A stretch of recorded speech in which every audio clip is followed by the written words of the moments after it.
Hi, everyone. Welcome back to the ScheerPost YouTube channel. Today, we are joined by Alex Rubinstein. Alex is an independent journalist who has covered myriad topics ranging from neoliberalism and its effects on the world to U.S. foreign policy and regime change, including now the war in Ukraine. You may have seen Alex's work on ScheerPost as well as other outlets like the Gray Zone and Mint Press News. Hi, Alex. Thanks for joining us. Hey, it's a pleasure. So I think you're in a very unique position in history and journalism, given that the media space that you operate in is often heavily contrasts the type of work that you do. The mainstream media clearly appears to stand on one side of this particular conflict in Ukraine, as well as other issues. So to start off, I wanted to ask you, how did you get to this point of understanding the media and reporting from the angles that you do, such as being outspoken about Russiagate, for instance, and now this war? Yeah, so I actually got started reporting in 2014 when I was living in New York City and they were having protests, I guess the early phases of Black Lives Matter against the police killing of Eric Gardner on Staten Island for the crime of selling untaxed cigarettes. And I was following around all these marches and I started to notice that the media was lying about them. So I really got into journalism to try to correct the record. And I guess that's very much, though I do a very different kind of work now. And I no longer go to protests and cover protests like I used to. Uh, it's still very much uh, almost a fact checking exercise, even though it's not really what I do. Though my most recent article was about this botched AP news story claiming from an anonymous intelligence official and a second person that was all about that other person that Russian missiles had landed in Poland, and this is of course something that could have triggered Article 5 uh, in short World War III. Um, but I do investigative journalism. I don't so much do media commentary, but I like to think that my investigative journalism blows holes in the narratives that are put forth by the media. One story I did last week was about a group of five neo Nazis in Italy called the Order of Hagel. And this group, one of the members was said to have been very close to the Ukrainian far right. This guy was planning to attack a police station. Another member of the group who wasn't arrested, he wasn't arrested because he's in Ukraine fighting with Azov Battalion, and this guy is said to have been planning to attack a civilian shopping center. So this was the biggest story in Italy that day. I had a friend that was in Italy. I told him about the story. He turned on the news and it was all over the cable news. I have another friend who was not in Italy but is from there. She confirmed much the same. You went on, you typed in Order of Fagal in Italian, I forget how to say it exactly, on Google News, and you saw a flood of articles about it in Italian. Yet, I, for the Gray Zone, I was the only reporter to cover this story in American press. So you see how one-sided this narrative put forth by the mainstream media is in the stories that they choose to cover. There's no doubt a number of bad things that have happened from Russia in this war. But any bad thing that happens from Ukraine, that Ukraine is responsible for, is completely ignored. So I look at myself as trying to balance out the narrative and expand our perspective on these vital issues. And about that Italian story, how is it exactly that the Western media is able to ignore something that you said it was the biggest story in Italy that day, right? Yeah. Is it just that is it really such a easy thing for the entire Western media to? Because I think that Gray Zone was the only your story was the only English publication of what happened. How is it that like can just completely ignore that? You know, it's not even like they spin the truth in a certain way. It's just completely omitted from the entire Western media. Well, I mean, it's pretty clear that there's been a decision made at these outlets to cover the war in a certain way, and this story, blows holes in it. They say Azov isn't Nazi anymore. Azov is reformed. It's depoliticized, and this story proves that to be far from the truth. When you have uh, Italian neo-Nazi terror cells planning attacks in contact with not just Azov, but also a group called Centuria, which is I've reported on in the past. It's a kind of a looser knit formation, or I don't even know if it's actually like a group in itself, but it's a collective of people from different branches of the military, and they're Of the Nazi, but Ukrainian also military? of the Ukrainian military, and they were also in contact with right sector. So uh, you have the media since February 24 putting out that the Nazi problem is solved, um, and of course, in the years preceding that, saying that there was a huge Nazi problem. Um, so, I mean, to report on this story would to undermine their own narrative for the past what is it, 8 months now.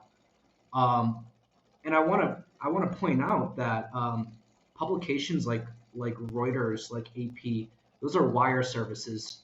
That means that they have bureaus all over the place. They have tons of staff reporters, um, editors all over the world, and what they write gets disseminated throughout other media outlets. That's why they're called wires. Like if I'm the local CBS affiliate, uh, there may be a contract with AP or Reuters to republish their articles verbatim on our own website. So these people have editors in Italy. They monitor the news all over the world every day. So it's impossible that they didn't know about it. The Washington Post, CNN, these people cover the world, and it's their job of the editors to monitor the headlines, and it's very easy to do that from all over the world, and they chose not to cover it because it undermines what they've put out for the past 8 months. So we can all agree that, misinformation, disinformation, whatever you want to call it, is pretty rampant online, not only from the Russian side, as the US media pundits and intelligence officials like to constantly repeat, but also from the US, NATO, Ukrainian side of this particular conflict. So for a story like what you did on NAFO, for example, which talks about basically this kind of growing troll army on Twitter that tries to silence dissidents, or any sort of dissenting view on the war in Ukraine, anything against Ukraine, they kind of attack you and try and ratio you, all these kind of niche Twitter things. But could you give us like a brief summary of that story, and could you explain how you sift through thousands of these troll, bot, useful idiot accounts, saying completely conflicting stories sometimes? Yeah, well, so they more or less came to me. I didn't go to them. Uh, NAFO is well, it's funny that they define their effectiveness based on how big the ratio is. But to me, what a ratio indicates is that I spent uh, you know 45 seconds writing a tweet, and collectively they spent hours to ratio it. So for me, that's like not a huge loss. They're kind of wasting their time. That's why I don't block them. Um, but NAFO is a it's like a loose knit kind of. There's people all over the world participating in this campaign, um, and it was started by a guy named Kamil Deshevsky. He's a Polish video game critic. He wanted to be a criminologist but couldn't do it, and forgive me, it's been a while since I've talked about NAFO. Um, but he has a history of posting like really anti-Semitic stuff, memes mocking Jews and the Holocaust, seemingly praising Adolf Hitler. And basically, what happened was he started making these cartoon dogs, and it was noticed by a guy by the name of Matt Morse, who's a retired Marine, who operates an account called "I Am the War Axe" on Twitter. This is a highly followed account and key member of what we would call and what he calls national security Twitter. So he took these memes that Camille was making, Matt Morse took them, and brought them to a very large audience. And together they were able to bring, make it viral. But the key factor here is that Camille started this as a fundraising operation. Basically, what happened, and this is according to the two of them, is that somebody approached Camille asking for him to make them a dog and saying he'd give Camille money. And Camille said, "Well, I'll do it for you, but give the money to the Georgian National Legion, which is a mercenary group in Ukraine that has carried out a mind-blowing number of war crimes that I've documented. And actually, the NAFO piece wasn't my first piece on the Georgian National Legion, but it's a hugely influential group on the battlefield that's been largely ignored, but very brutal. I mean, things like catching suspected spies and slitting their Achilles tendons and forcing them to swim across rivers and taking practice shots at them as they do so. There's a lot of cutting throats. I documented. I have testimony from a former volunteer in the Georgian National Legion who said that two people blew a checkpoint, and without any kind of confirmation that they were spies, they were accused of being spies. Georgian Legion put a black bag over their head, took them to a basement, and slit their throats. There's a lot of stories like that. And there's actually video of a field execution of a wounded soldier that was taken about 5 miles from Bucha.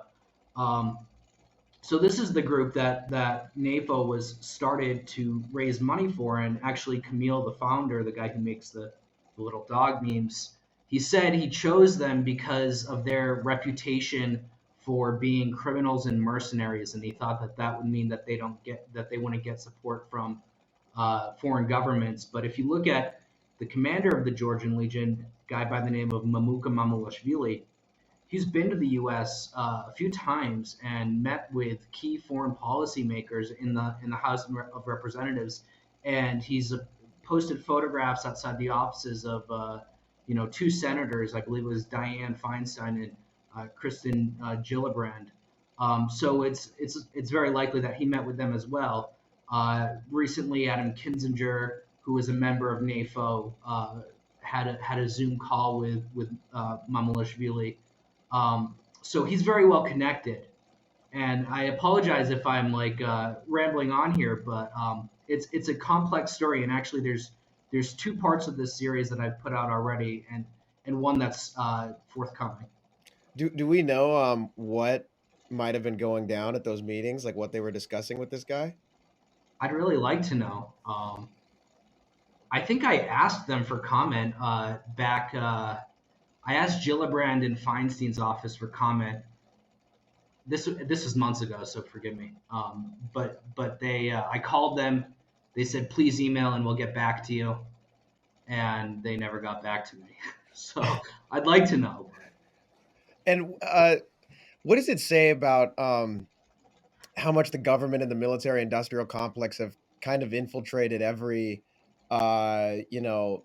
form of communication and media that we have? Like, I think in your piece, you said that the mainstream news, there's several politicians like you just listed that have supported NAFO, and, some intelligence agencies and officials that have supported NAFO, like NATO officials, yeah. Yeah. Is this level of information warfare, like when you were doing the story, were you thinking, wow, this is unprecedented? Like, is this like a whole new kind of age of information warfare, or is this kind of just, the same thing that's always been happening? Yeah, I don't know if I was blown away per se. Maybe it is unprecedented, and that's a good point. But I got my hands dirty with the Syrian war. So I feel like that was kind of that brought hybrid information war to the next level, and it was a testing ground for a lot of the uh, techniques that we're seeing today.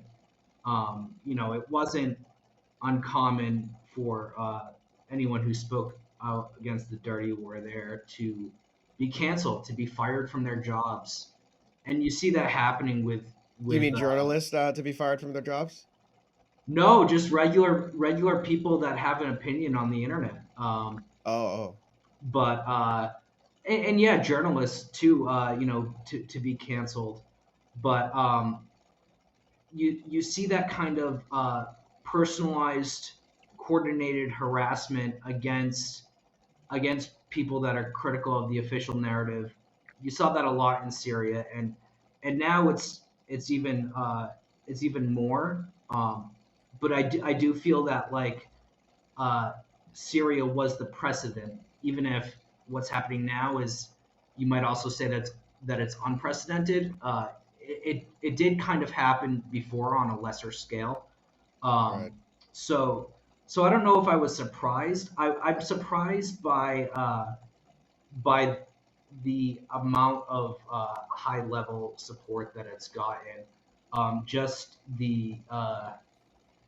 the tendency of these NATO officials and members of Congress, and you have the Ukrainian foreign minister, the Lithuanian prime minister, all these people supporting NAFO without any kind of like these people have like intelligence agencies at their disposal, and so they didn't think to like, hey, like let's review the tweets from the founder to see if he's posting photos of Adolf Hitler.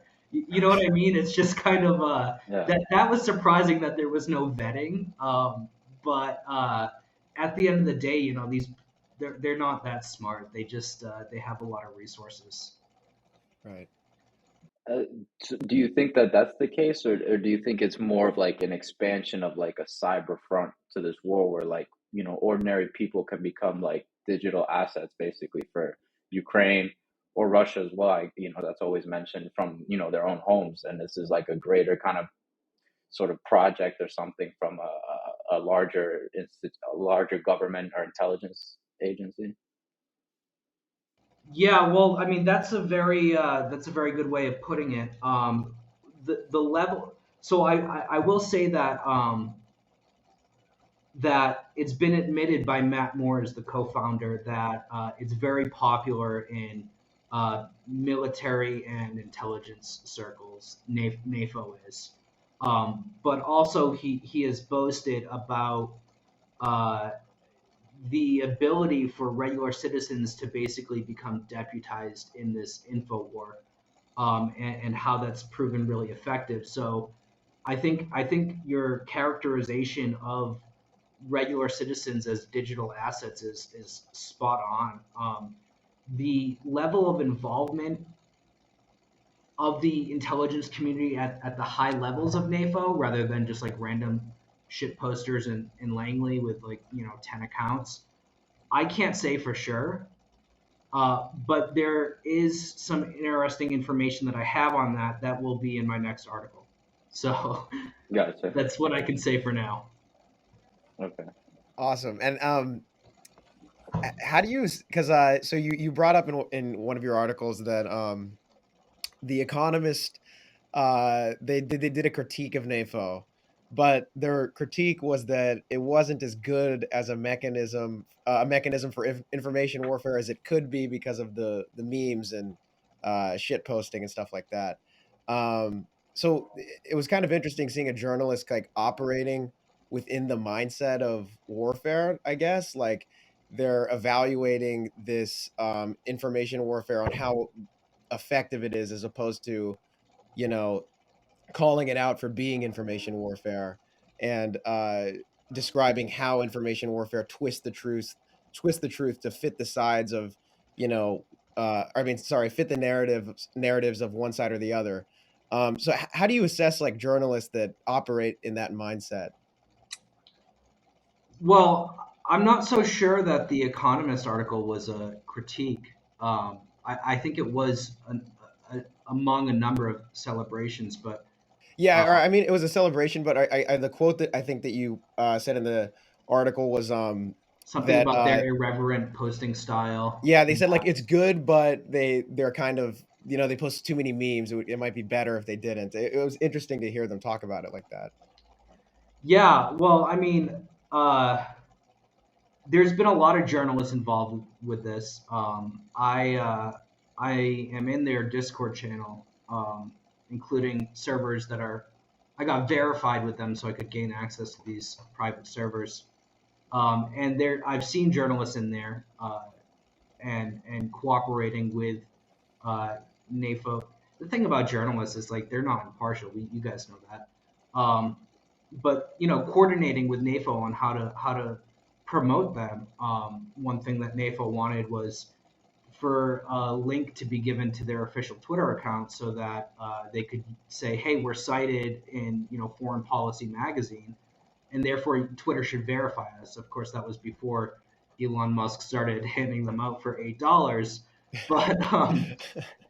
But yeah, it's interesting. One person I focused on in my last piece about NAFO is a guy by the name of Oz Chatterjee, who was embedded with CIA-backed jihadist rebels in Syria, uh, and wrote a number of puff pieces on them. And he actually, the field execution that I spoke of earlier by the Georgian Legion, he called that a war crime. Now he's using a NAFO avatar, and so it's basically he's endorsing the group that raises money for the group he himself admitted did war crimes. Um, so you have this like certain level of shamelessness, and I mean, you have Michael Weiss who was another uh, think tanker heavily involved in the dirty war on Syria, claiming that his wife and 7-year-old daughter are also members of NAFO. So yeah, you have this like absurd shamelessness of people signing on to this campaign, and I just think it's funny to think of the grown men tweeting behind avatars of cartoon Shiba Inus. Um, but they do consider it effective in the information war, and like I think that most journalists don't really consider themselves journalists, but in fact information warriors. I myself, I'm included in that. Um, so I mean, and CSIS, a U.S. government think tank in D.C., they hosted Matt Moore's, and uh, I forget what was the name of the segment. It was give me a moment. I think I'm Yeah, gonna. no worries. Well, it's not super important, but basically it was explicitly celebrating NAFO's success in information war, and it used the term information war. And joined with him, with the co-founder of NAFO, Matt Moores, was Yulia Mendel. I think I'm saying her name right. Right. Yeah. Who was the former spokeswoman for Zelensky himself, and she was, praising NAFO and talking about the basically Zelensky's media strategy and how he's courted all these celebrities, um, which was rather funny to me. But it shows the shamelessness of being involved with this operation founded by an anti-Semite to raise money for war criminals via cartoon dogs. It's totally ridiculous, and these people take themselves seriously. But it is serious at the end of the day, and that's why I wrote about it. Yeah, and what do you think it says about? So there's a lot of Israel lobbies and lobby groups and politicians that benefit from them that are very outspoken about what they perceive to be anti-Semitism in DC, um, and that consistently includes any criticism of the Israeli state or Israel lobbies. So, do you think that these people maybe see how revealing it is when they then do not critique and even support? uh, groups like NAFO that raise money for these right-wing factions of the Ukrainian military? Like, is that contradiction not obvious to them, or what do you think about that? Well, I mean, so like early on in this war, I got blocked by the Auschwitz Museum.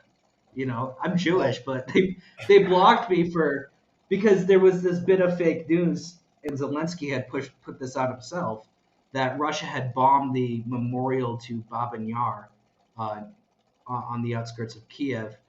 Babin Yar, for those who aren't familiar, is the site of the deaths of the mass execution of I think it's like 110,000 people, a lot of Jews and communists. Um, of course, carried out by the organization of Ukrainian nationalists led by Nazi collaborator Stepan Bandera. Today, if you want to get to Babin Yar, you're likely to go through a street called Stepan Bandera Avenue. So you have this widespread uh,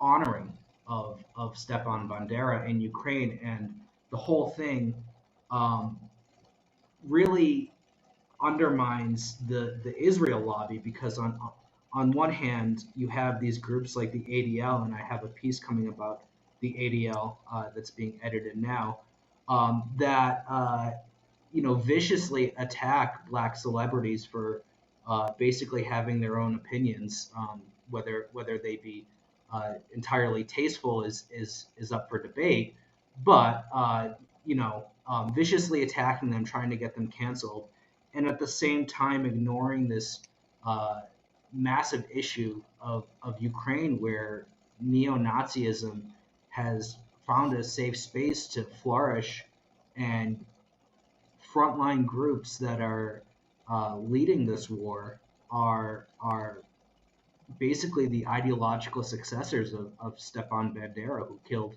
you know, hundreds of thousands of Jews, um, and openly idolizing him and using neo-Nazi, um, iconography. Uh, you know, you it's every day it seems like you see a new photo of a member of Ukraine's armed forces wearing some kind of Nazi emblem.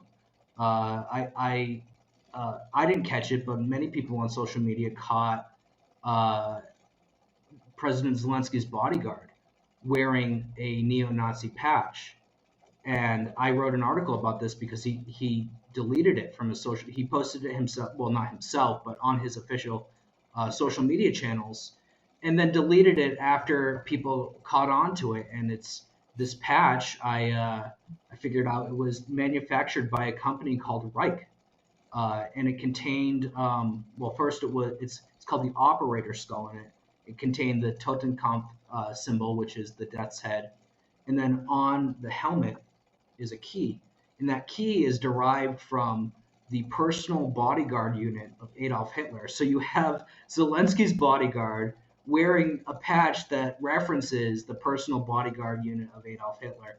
Wow. So you have this like you have these like incredibly powerful lobby groups that cancel anyone for saying that there might be a few Jews in Hollywood, um, and then turning a blind eye to rampant neo-Nazism, which we've seen has caused blowback in Italy most recently, as I wrote, but in the past, Atomwaffen Division, responsible for 5 murders in the United States, was in contact frequently with the Azov Battalion. Um, and at the same time, the United States and other NATO countries, and in fact, a total of 40 countries, are pumping huge amounts of military aid into this black pit that is Ukraine, with no mechanisms for tracing where these weapons are going to go. And so, much like the U.S. supplying of jihadists in Libya and Syria spilled over into other countries and brought about these terror attacks, uh, I really fear that there's going to be this blowback of anti-Semitic mass violence or anti-minority mass violence by people either with weapons that originated in Ukraine or from people that got experience there on the battlefield. And this is another thing that I've written about because there's a guy by the name of Paul Gray who, well, I wrote an article about this guy, but the point is that the Department of Homeland Security has admitted themselves that they don't have a way of keeping track of neo-Nazis or what they call extremist white supremacy actors or something like that, and they don't have a way of keeping track of them, and they worry that they may bring the lessons learned from their battlefield experience in Ukraine back to the streets of the United States and start training their fellow white nationalists. So I wrote about a few American white nationalists that have gone over to fight, including Craig Lang, who tried to blow up his wife, who murdered a couple in Florida to rob them in order to secure funds for his trip to Ukraine. Um, so you have all these like crazy actors going over there, huge amounts of weapons flowing in, and no mechanisms for how to trace this. And the groups that are supposed to stand up for minorities, the groups that are supposed to stand up for Jews, are totally silent and turning a blind eye because they know that criticizing this is going to bring blowback on themselves from their their the military industrial complex which pays their bills. Yeah, and you bringing up the just how ubiquitous sometimes these Nazis symbols are. I've noticed that all the time when I'm looking on Twitter. I remember, I believe it was like a Getty image was one of the ones with the black sun. They had a soldier with it, and NATO tweeted a photo with that with a that woman. yeah. It was like celebrating International Women's Day or something. they put a Nazi on the tweet. Yeah, exactly. And it's funny also I've seen, I don't know if you've seen, this YouTube channel of a guy who kind of vlogs, I guess, with a GoPro, his missions. He's kind of like a volunteer in Ukraine, and he gets millions of views. And I think in one of his first videos in Ukraine, he meets up with this random dude, and just in the video in plain sight, there's a massive sorry, forgive me, I forgot how to pronounce it, that skull, and Yeah, it has some like a German shit. sombrero on it. Yeah, and it's so strange that it's just out in the open. And but I'm curious to hear from your perspective when you see these kind of things online. Do you have to fight sometimes like a confirmation bias or something like that, where it's like you see something and it's like it goes along with everything, but you still have to kind of vet, all these kind of random videos that can come from any time, any place, and on top of that, you have the NAFOs kind of infiltrating the comments as well. Yeah, well, I have I'm fortunate enough that I have been basically following Ukraine since 2014. So I'm not really all that surprised by the rampant Nazism because it's something that I've been seeing since then. And not only that, but it was widely reported in the mainstream media for years. It's only now that they want to memory hole all of their own reporting on it. As far as the NAFO people go, their replies are so low quality that it's like difficult to take them seriously, especially posting behind the cover of a cartoon dog. Um, but I think that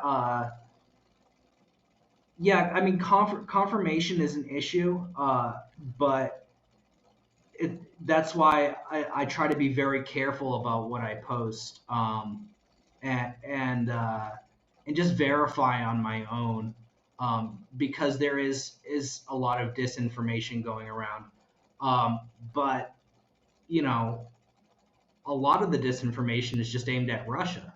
They say uh, it's like these video. I remember a few years ago there was this video going around that was saying that China was torturing Uyghurs, and they put out the video of it's like this guy and he's like attached to a machine and he's spinning around, and everyone was so horrified by it.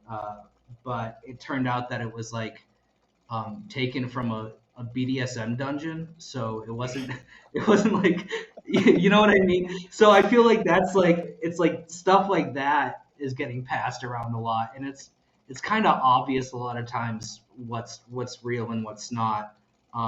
But I would encourage everyone to try to verify things themselves, um, and just like don't believe what you're hearing. That's why I'm so as much as I get accused of making stuff up, I try to be very meticulous about my hyperlinks, putting photographic and video evidence for the things that I'm saying, just so that people are able to look at it and not be able to deny any of it, and that's the problem with so many of the gray zones critics is that they smear us endlessly, but they never refute any of our reporting. They never say this, you got this wrong, because we don't.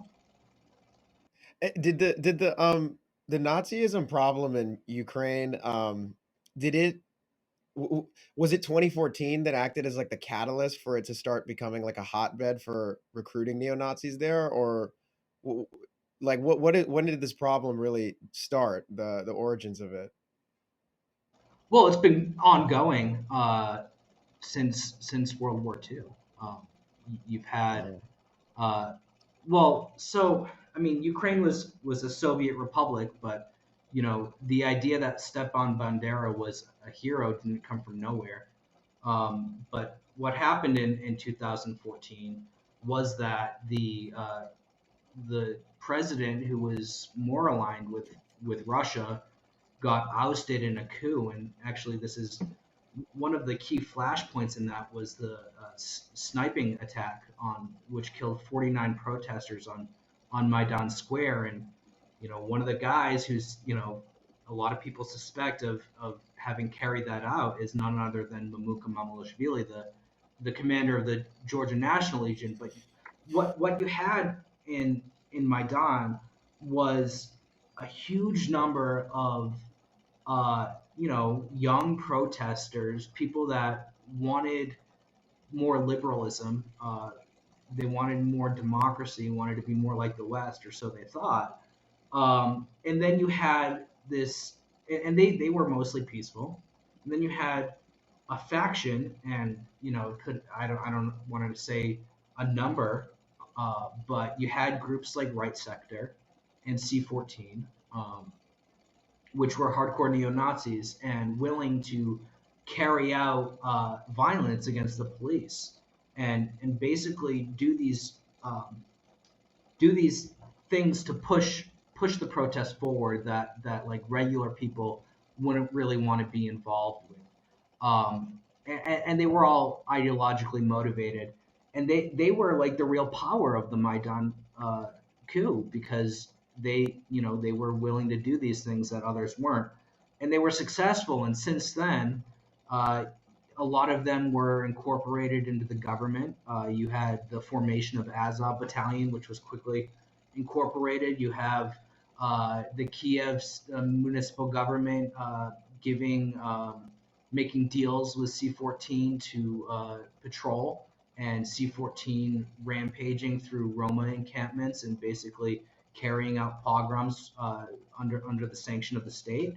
And you have Right Sector, advising the government, and all of these groups were after the coup. All of these groups were able to uh, not worry about being the target of the state, and in fact were enabled by the state at many turns, and so they became a very influential group. Now, a lot of people say, well, in the most recent elections, I think it was 2019, all these neo-Nazi groups got together, and this is true. They all got together, and they created an electoral coalition. That coalition only got like 2.5% of the vote, which is very insignificant, right? But that's not where the story ends, because while most Ukrainians didn't vote for neo Nazis, they're still embedded in the government. They're still embedded in the military, and are very influential in those respects.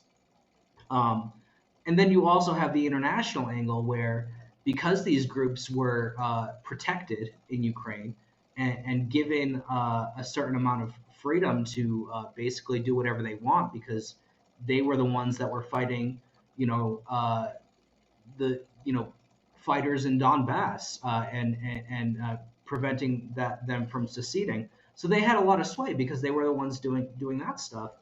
Um, you had this idea in white supremacist circles in throughout Europe and the United States, Australia, and so on, that Ukraine was the place to be. That like, if you want, like, all these people who want to bring about race war in the United States say, well, they know what they're doing in Ukraine, so let's go over there, let's learn from them, and that's what happened. So you had this like internationalization of of white supremacy, and Ukraine was its like home base.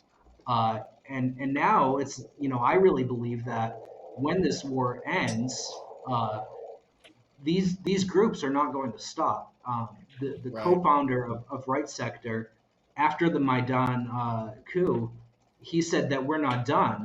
We need to take the government, and you see this a lot from the statements of C14's leader Yevhen Kadas, people in Azov who say that Andrei Beletsky, the founder of the group who vowed to lead the white races of the world in the final crusade against the Semite-led Untermenschen, they believe that he's going to try to take power from Zelensky, and I've reported on this conflict and cooperation between Zelensky and people like Beletsky and Yevhen Kadas.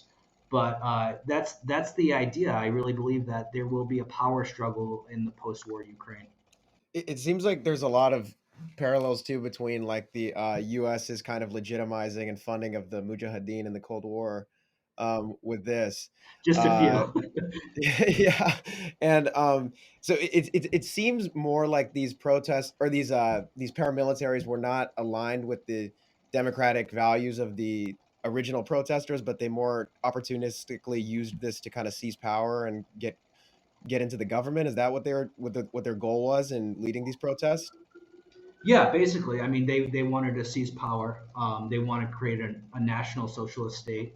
Yevhen Kadas, the leader of C14, he said that if it weren't for the neo Nazis, the Maidan revolution would have been a gay parade. Um, so I mean, you have these statements from people that were integral to that, which refute the kind of liberal ideas that we have about what happened in Maidan, and what's happening now. So just to start to wrap this up, I'm very curious, just from your personal perspective, have you experienced any sort of censorship? And I'm sure like a lot of the things that you write don't make a lot of people unhappy, especially here in the U.S. They have almost an entire country against the things that you're writing. And have you faced any sort of online threats or anything like that because of your work? Yeah, I get threats from time to time. They try to dox me. They figured out where I went to college, which was like pretty insignificant.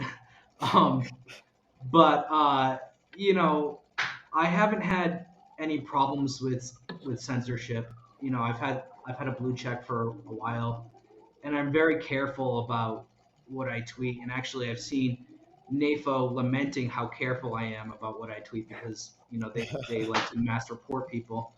Um, but in general, I have, not so much with Ukraine, but because I don't live in the United States anymore.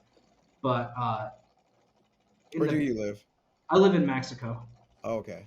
But when I come back to the United States, I always get pulled into secondary screening by customs enforcement, and they ask me questions like, are you involved with any political parties in Mexico? Are you participating in any violent protests? Stuff like that. I don't know if that's because of Ukraine or um, other work that I've done. So it I seems they're aware of who you are then, right? The fact that they're singling you out like that. Oh, absolutely. Yeah, no, they know who I am. There's no doubt about that. I think probably what did it was I was when the U.S. was backing the attempted coup of Juan Guaido in Venezuela. Um, there were rumors that they were going to try to that the U.S. government was going to try to take the Venezuelan embassy in Washington D.C. So myself as a journalist, my colleague Anya Parampil as a journalist, and several, large number, maybe 20 people from different anti-war groups all took up residence at the invitation of the government in the Venezuelan embassy of the Venezuelan government. And so I lived in the embassy for 19 days. The police cut off the electricity to the building. We had a 24-hour encirclement of pro-coup protesters harassing us nonstop. And then after that, we were honored by the government of Nicolas Maduro. So I think that's probably what was like the line in the sand for the U.S. government in terms of their relationship. My editor Max Blumenthal got arrested during that on false charges. He was cleared, but him and my brother were accused of beating up an elderly woman on totally fabricated charges. So that's the kind of repression that I faced in the past. With Ukraine, I live in Mexico now, so it's like I don't have to worry about it so much. But there is that every time I come back to the United States, I know that I'm going to have to spend an extra hour answering questions for some guy that's like not too bright. And one last question, unless Diego has another one after this, but this will be my last question. It seems that there's kind of this consensus among Russia gators and the intelligence community that NAFO or the NATO community that NAFO is good because it fights Russia's information war with an information war of their own. Is this a revealing thought process when it comes to how intelligence and power from any side really operates? Are they revealing themselves by kind of praising their own information war? Well, I think they think very highly of themselves, right? Like NAFO caused one Russian official to leave Twitter for a few days, and other than that, I can't think of any other like real impact that they've had. Anyone that looks at how they tweet, like go to any of my tweets and look at the replies, and you can see it's like it's total nonsense. I mean, it's just like oh, you suck Putin's pee, like I'm not really. It's not my ego isn't shattered exactly. Um, so I would say like for all the hand wringing that we've had since 2016 about how influential, game changing Russia's information war is, and how they stole the presidential election, and so on and so on. Uh, it seems like there's not that many people in the United States that are on the Russian side. I mean, it's pretty clear to me that Ukraine is like winning the information war. I mean, I don't, that it is what it is, but you go to the U.S. and I don't think that you see Ukrainian flags all over the place on businesses outside Yeah. homes, wealthy homes. So whether a certain number of people realize that somebody's pulling one over on them, that may be true, but I besides like Tucker Carlson, I can't think of any major media platform that has you know disputed any of this. So I think it's the whole Russian trolls thing is like, where are they? They're not retweeting me. Yeah, I agree. It's pretty crazy that Tucker Carlson is the only person that has kind of gone against this. And then you had Jon Stewart the other day interviewing Hillary Clinton and Condoleezza Rice. Did you see that? I saw that, yeah, and I have a special relationship with Jon Stewart, and by that I mean I've focused a lot on him, and he ignores me. Um, but yeah, because I did a story because he gave an award to a Ukrainian Nazi guy Yeah, by the I name of saw that. Igor Halushka. Yeah, so yeah, it's crazy to see people like Jon Stewart. Just what happened to you, man? You Yeah, know? it's sad. It's very sad.